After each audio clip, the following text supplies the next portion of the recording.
जो ट्रस्टी बनाए वो सिर्फ एक जाति के नाम पर बनाए, और जो उसके बाद में जो भगवा की आड़ में नशेड़ी गंजेड़ी भंगेड़ी और जो नंगेड़ी हैं वो नंगा नाच मचा रहे हैं और सिर्फ जाति के नाम पर अपना एक अधिकार प्रयास करने की बात कर रहे हैं। और जो चोरी हुई है, ये डकैती हुई है, लूट हुई है चंदे की, और उसमें जो गबन किया जा रहा है वो सिर्फ एक जाति को और जाति के अधिकार को स्थापित करने का प्रयास किया जा रहा है। देश संविधान से चलता है, देश न्यायिक व्यवस्था संवैधानिक व्यवस्था के अनुसार चलती है, किसी धर्म के आधार पर नहीं। जिस धर्म को धारण ना किया जा सकते, जो धर्म को धारण करके, जिस धर्म की बात करके हम सहज ना हो सकें, जिसमें समता समानता और स्वतंत्रता की बात ना हो, सुरक्षा की बात ना हो, उसे धर्म नहीं कहा जा सकता। जहां चंदे को जन्म जाति के नाम पर गबन करने की बात की जाए तो वो धर्म नहीं, वो धंधा है। जहां पढ़े लिखे को अंधा बनाकर देश में एक तरफ एक शिक्षा चिकित्सा स्वास्थ्य सुविधाओं से ध्यान हटाकर स्कूलों को बंद करके गली गली में या मंदिर मस्जिद की बात करके और हमें क्या नाम है दारू के ठेके खोल के उसमें हमें नशेड़ी गंजेड़ी भंगेड़ी बनाने का प्रयास किया जा रहा। हम आवाज उठाएं तो हम पे डंडा।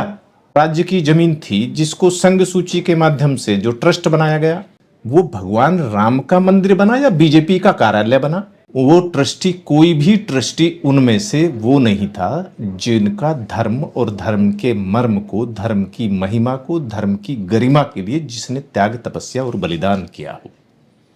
कोई भी जो देश के शंकराचार्य थे उसमें उनका किसी का स्थान नहीं था। आज जिन्हें कह रहे हैं कि चंपत हो गए चंदा लेके चंपत राय, तो उनकी भूमिका वो कौन है? वो सब उसमें जो बनाए गए हैं जो ट्रस्टी हैं उनमें से कौन है? या बीजेपी के जो दरबारी थे, जो बीजेपी के कार्यकर्ता थे, आरएसएस के पदाधिकारी थे या अधिकारी थे, वे उसमें दरबारी बने। आज जो किसी भी, जब आज पूरे मीडिया में एसआईटी द्वारा गठित हुई उसने भी माना कि चंदा चोरी हुई, और चंदे का जो आरोप है वहां कोई भी, जैसे निकल के आई बातें कि 5 रुपए का औसत या 10 रुपए का चंदा था, परंतु वहां जितनी वीडियो फुटेज आई है वहां 100 और 500 रुपए से कम के नोट नहीं थे, अधिकांश 100 और 500 के नोट थे। तो कितना बड़ा गबन है ये? गबन है, लूट है, या धर्म के नाम पर धंधा है, और पढ़े लिखों को अंधा बनाकर देशवासियों के सामाजिक, आर्थिक, राजनीतिक और मानवीय अधिकारों से बहिष्कृत किया जा रहा है। ये ठगी है, जिसमें कौन ठग है? राजनीतिक ठग है। आज जो हकमारी या लूटमारी कर रहे हैं, धर्म के नाम पर धंधा कर रहे हैं, किसी ने भी जो धार्मिक जो संगठन बने हैं, जो बीजेपी जो हा हल्ला मचाती है, आरएसएस के जितने अनुषंगिक संगठन, कोई सा भी उस पर मुंह नहीं खोल रहा। और जो चंदा चोरों का जो समर्थन कर रहे हैं कि हिंदुओं का था, हिंदुओं ने कर लिया तो इस पर तुम्हें क्या मतलब है? तो वो कौन से लोग हैं और वो हिंदू कौन है? वो क्या कहना चाहते हैं कि हिंदुओं की कोई आवाज नहीं है, या चिंतन नहीं है, मनन नहीं है, या हिंदू वो है जो मुगल जी से गाली देते थे, जो कर्म से हीन और धर्म में दीन है, जिसको कोई सामाजिक, आर्थिक, राजनीतिक और शैक्षणिक अधिकार नहीं है, या जिसका विधि व्यवस्था और संवैधानिक व्यवस्था, न्याय व्यवस्था में कोई विश्वास ही नहीं है? तो ऐसे लोग जो ये उनका समर्थन कर रहे हैं, जो देश में विधि व्यवस्था और न्याय व्यवस्था की सुरक्षा की मांग नहीं कर रहे, जो चंदा चोर हैं, या जो भी वहां पे दान और जो दक्षिणा पर जो लूटमारी की गई है और जो हकमारी करने का प्रयास कर रहे हैं, एक सिर्फ धर्म के नाम पर, ये जाति के नाम पर, और जबकि वो संघ सूची का विषय है, राष्ट्रीय महत्व का विषय है, उस पर पूरे देशवासियों का हक है आवाज उठाने का। विधि व्यवस्था, कानून व्यवस्था, न्याय की व्यवस्था और संवैधानिक व्यवस्था पर सवाल करने का हम सबका, पूरे देशवासियों का हक है, बगैर किसी जन्म, जाति, धर्म और लिंग भेद या क्षेत्रता के भेदभाव के बगैर। जब से जमीन ली गई थी भगवान श्री राम के मंदिर के लिए, तब से ही ये चंदे में जो है सेंध लगाई जा रही है। सबसे पहले 1400 करोड़ का चंदा जो है गायब कर दिया गया था, और जो सोने चांदी की सिलाएं थी वो भी गायब की गई थी। अब ये चंदा जैसे दान पात्र भरने लगा उसमें भी सेंध लगा दी। तो ये कौन लोग हैं? क्या ये भगवान राम के प्रकोप से डरते नहीं है? भगवा की आड़ में नशेड़ी गंजेड़ी भंगेड़ी और नंगेड़ी आज पूरे देश में तांडव मचा रहे हैं और लूटमार कर रहे हैं। आज वो देखने को मिल रहा है। आज कोई सा भी जो भी आवाज उठा रहे हैं वो सिर्फ ये कह रहे हैं कि ये बीजेपी ने बनवाया, आरएसएस ने बनवाया, या हिंदुओं का है। और जो आवाज उठा रहा है उसको उस पर अधिकार नहीं है आवाज उठाने का। तो क्या घोषित करना चाहते हैं?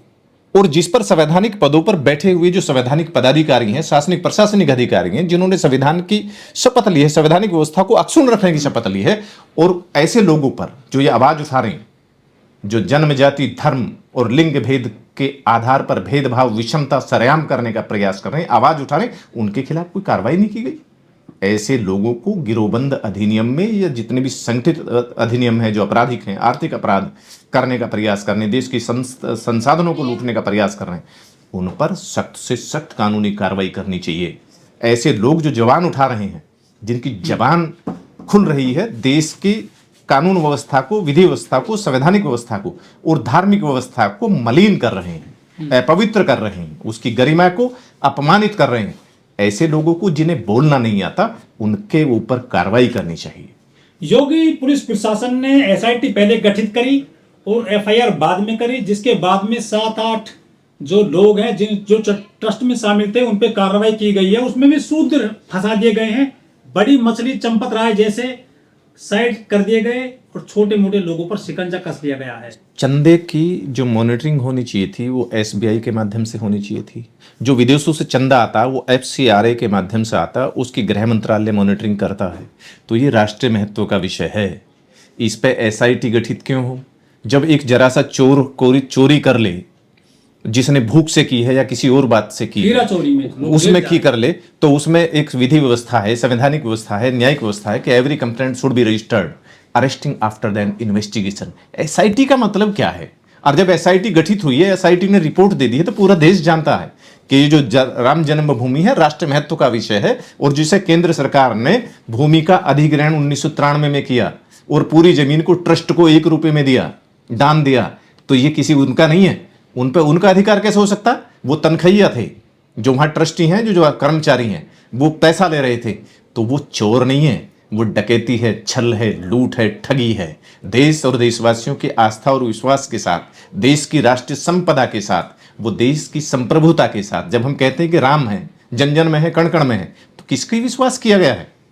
ऐसे लोगों पर सख्त से सख्त कानूनी कार्रवाई की जानी चाहिए और जो उसका समर्थन कर रहे हैं उन पर भी संगठित गिरोहबंद अधिनियमों के तहत, आतंकवाद के तहत कानूनी कार्रवाई की जानी चाहिए। कह रहे हैं कि ब्राह्मण भूदेव होता है, भूमि का राजा होता है, दान पे जो अधिकार है ब्राह्मणों का है। जो ऐसी जन्म जाति की बात कर रहे हैं वो संविधान विरोधी हैं, वो राष्ट्र विरोधी हैं और जो देश विरोधी हैं। ऐसे लोगों पर तो सबसे पहले उन्हें निरुद्ध किया जाना चाहिए, नजरबंद करना चाहिए, उन पर कभी भी किसी भी प्रेस वार्ता में उन पर बैन लगाना चाहिए और अखबारों में या सोशल मीडिया पर उनके बयान ना वायरल हों, इसकी भी सुनिश्चित व्यवस्था की जानी चाहिए। भगवान श्री राम क्षत्रिय हैं और उनके घर में जो है ब्राह्मणों ने चोरी की है, ऐसा आरोप लग गया है। सभी के जो मोस्टली जो उसमें आरोपी बनाए गए हैं वो ब्राह्मण हैं, मिश्रा हैं, द्विवेदी चतुर्वेदी हैं। तो क्या क्षत्रियों के घर में ब्राह्मण अब चोरी करेगा? देखो, बात मैं किसी भी भगवान को या किसी भी जिसको हम महान मानते हैं या महामानव मानते हैं उसे जाति और धर्म के नाम पर बांटना नहीं चाहता। जो दिल्ली के सांसद हैं बीजेपी के मनोज तिवारी, वो कह रहे हैं कि मंदिर हिंदुओं ने बनाया, हिंदुओं ने दान दिया। यदि हिंदुओं ने थोड़ा बहुत पैसा ले भी लिया तो विपक्ष के लोग क्यों इतना हंगामा मचा रही? मंदिर हिंदुओं ने नहीं बनाया, मंदिर भारत सरकार ने बनाया है। भारत सरकार के द्वारा दिए गए बनाए गए ट्रस्ट से भारत सरकार द्वारा जो अधिग्रहित जमीन है उस पर बना है और भारत सरकार की सुरक्षा के तहत बना है। आज भी उसकी सुरक्षा भारतीय सरकार के माध्यम से की जाती है।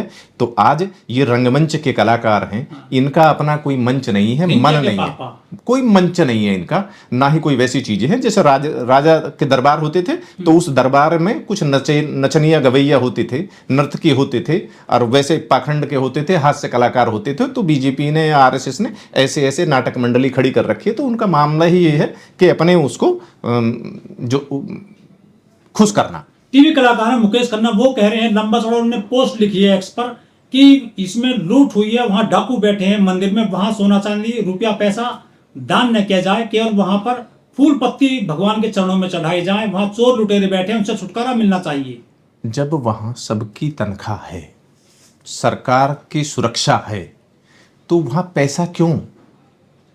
डाकू खड़क सिंह साधु के भेष में आया है और लूट रहा है।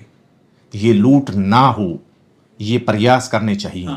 जन जन का विश्वास है और देश की संवैधानिक व्यवस्था में इस पर वो विश्वास बना रहना चाहिए, संवैधानिक व्यवस्था के अनुसार कार्य होना चाहिए और माननीय सुप्रीम कोर्ट पर इस पर अविलंब संज्ञान लेना चाहिए।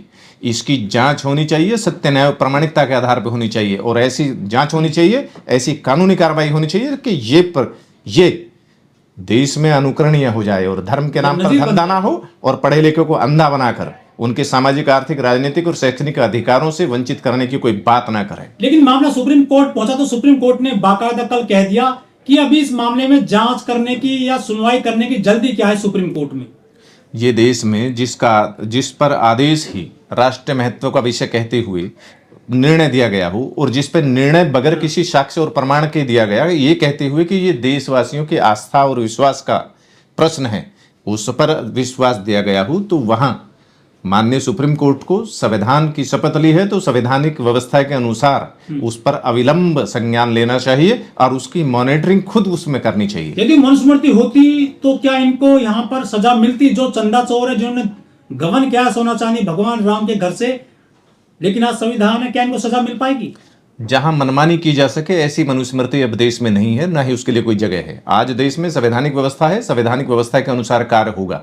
आज देश में जागरूक लोग हैं और देश के जागरूक लोग हैं जो देश की संवैधानिक व्यवस्था को जन जन तक पहुंचाने का प्रयास कर रहे हैं। माननीय सुप्रीम कोर्ट भी अच्छी तरह से जानते हैं कि जन जन में संविधान की अलग जग रही है और ये अलग जगेगी और जो संविधान के पद पर बैठे हुए संविधान की शपथ लेकर संवैधानिक व्यवस्था को अक्षुण्ण रखने की जिन्होंने शपथ ली है, उनके हलक में उस संवैधानिक व्यवस्था की जागरूक करने की आवाज को पैदा करने का, उस विश्वास को जगाने का, उस पहचान को बनाने का प्रयास देश का एक सच्चा भारतीय करता रहेगा।